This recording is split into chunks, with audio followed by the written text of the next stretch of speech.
Vous êtes là? Vous êtes tous là? Alors si vous restez avec moi, on va changer le monde. On a évoqué 6 tzadikim, on a dit qu'ils ne sont pas seulement 6, ils sont un peu plus, avec Yaakov ils sont 7, avec Yitzhak ils sont 8. Mais vous voyez, sur la fin de, par exemple, la bracha de Sim Shalom, les derniers, on a Vachesed, Verachamim Aleinu. On a dit Vachesed c'est Avraham, Verachamim c'est Yaakov, et nous c'est Yitzhak. C'est pas par hasard, ils sont ensemble, ils sont rattachés, et chacun en fait a une fonction. Le premier s'appelle Avraham, dans son nom même, les premières lettres sont Aleph et Bet. Le mot qui signifie papa, père en hébreu, Av. Et d'ailleurs, c'est comme ça que le Passouk l'appelle. Une fois que Dieu dit à Avraham, tu t'appelleras plus Avram, mais là, Avraham, ce ne sera pas Avraham sans le « et », mais Avraham avec un « et ». Il lui rajoute un « et » dans son nom pour qu'il puisse justement donner naissance à Yitzhak, après la Brit Mila. Eh bien, Avraham, Dieu dit, tu es Havamon Goïm, tu es le père d'une multitude de nations. Donc la notion première, c'est la notion paternelle. Avraham, c'est le père. Yitzhak, même s'il est aussi un père, il est le fils. La paracha de Toldot nous dit par exemple, il est Toldot, Yitzhak ben Avraham, Yitzhak le fils d'Avraham. Donc Avraham est le père, Yitzhak c'est le fils. Nécessairement, lorsqu'on arrive à Yaakov, eh bien il est le petit-fils. Il est le petit-fils, le fils de Yitzhak et le petit-fils d'Avraham.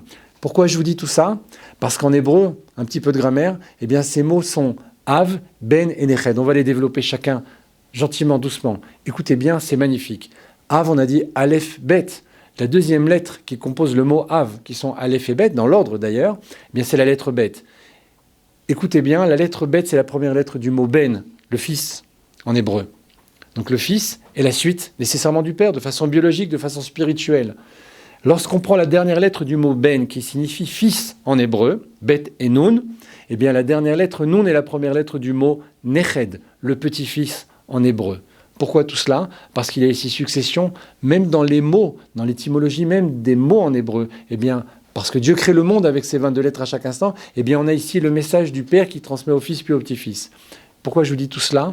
Parce qu'on a dit dans la bracha, dans toutes les brachot, ils sont aussi présents, mais ils dévoilent encore un message encore au-delà de ce qu'on peut comprendre ici. C'est que le Petit-Fils en hébreu, eh bien, il s'écrit, on l'a dit, Neched. Or, si on prend les lettres communes de Av, Ben et Neched, père, fils et petit-fils, eh bien on a les mots qui représentent le mot Ben 2 fois. On a les lettres Ben 2 fois qui apparaissent. Une fois dans le nom de Ben, le fils lui-même, mais aussi la dernière lettre de Av et la première lettre de Neched, le petit-fils, le père et le petit-fils. Les lettres qui ne sont pas communes, eh bien c'est le Aleph de Av, la première lettre de l'alphabet, et le Kaf Dalet, Kaf et Dalet de Neched, du petit-fils. Pourquoi? Je vais attirer votre attention sur ça, c'est magnifique. Kaf Dalet, c'est 24, et le Aleph en hébreu dans la Kabbalah, beaucoup de maîtres utilisent la lettre Aleph comme étant Elef. La lettre Aleph veut dire la première lettre de l'alphabet, mais c'est aussi Elef. Elef, c'est 1000 en hébreu.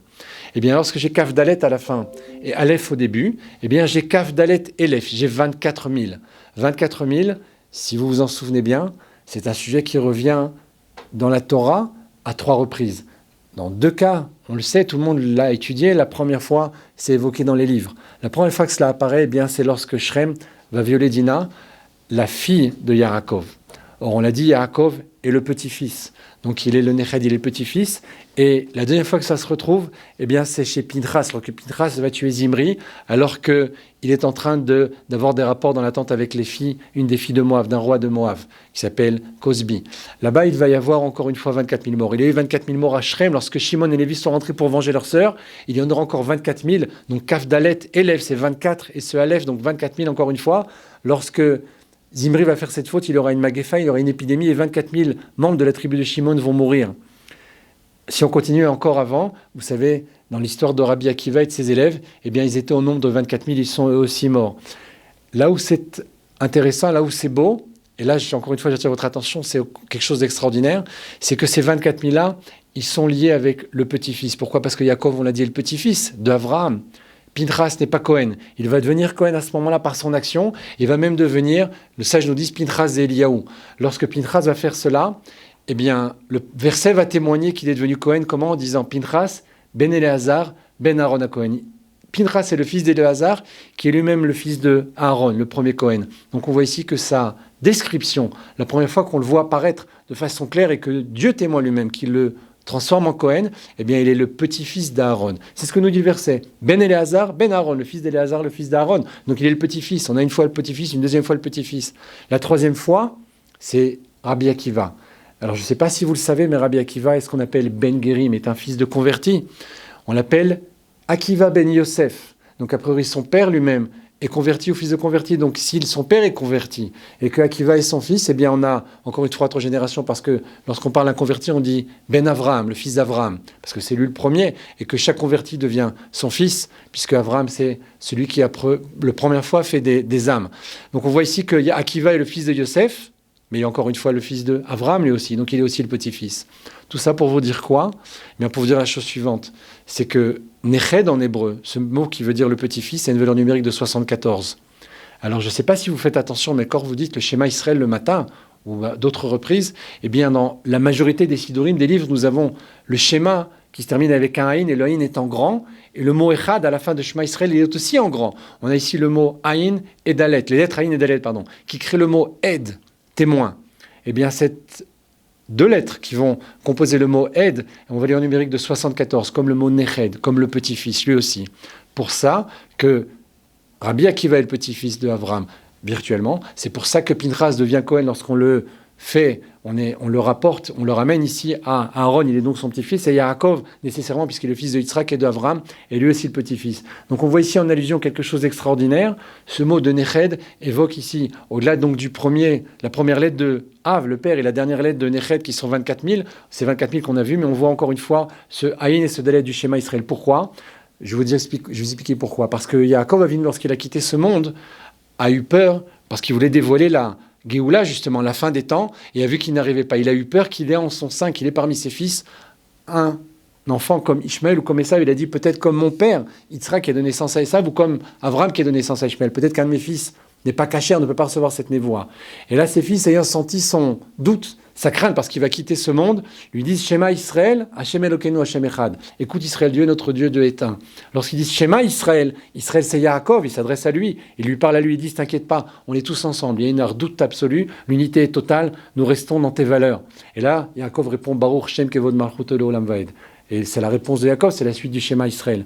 Mais ce qui est extraordinaire, c'est que lorsqu'on va voir Rabbi Akiva sur la fin, avec ses fameux 24 000, va quitter ce monde, on dit que les Romains ont payé son corps avec des peignes de fer. Et là, la Gemara nous dit, son âme est sortie dans le mot Echad. Donc il a dit lui-même, Shema Israël, ce Haïn et ce Dalet sont revenus. La première fois, lorsque Yaakov a quitté ce monde et que ses fils ont témoigné qu'ils étaient dans l'unité absolue et qu'ils restaient dans son chemin. Et là, Rabbi Akiva, qui d'ailleurs est du Shoresh, la source de l'âme de Yaakov, puisque Akiva en hébreu sont les mêmes lettres que Yaakov, plus un Aleph, donc il a rajouté encore quelque chose, eh bien lui, son âme va sortir dans le schéma Israël et dans le mot Echad. Et de là, on peut même comprendre que lorsque Pinchas, qui est l'intermédiaire entre ces 2 premiers et derniers, qui est lui aussi un petit-fils, comme on l'a dit, qui est le petit-fils de Aaron, eh bien lorsqu'il est rentré dans la tente, il est presque certain que lorsqu'il a tué Zimri et Cosbi, pour pouvoir faire cette action extraordinaire, et lorsqu'il l'a fait, il y avait ici une unité absolue, parce qu'il l'a tué au moment de leur rapport, et il a prouvé par là que c'était quelque chose de réel, eh bien il a crié, c'est presque sûr, c'est même certain, le schéma Israël. Et c'est ce qui s'est passé dans les 3 étapes qu'on a évoquées ici. Alors si vous continuez à rester avec moi, et qu'on continue à développer tous ces sujets qui sont extraordinaires, de simplicité et de grandeur en même temps, parce que tout se trouve dans des sujets que vous avez tous lus et relus, mais cette fois-ci avec une lumière un peu nouvelle, et bien tous ensemble, nous allons changer le monde.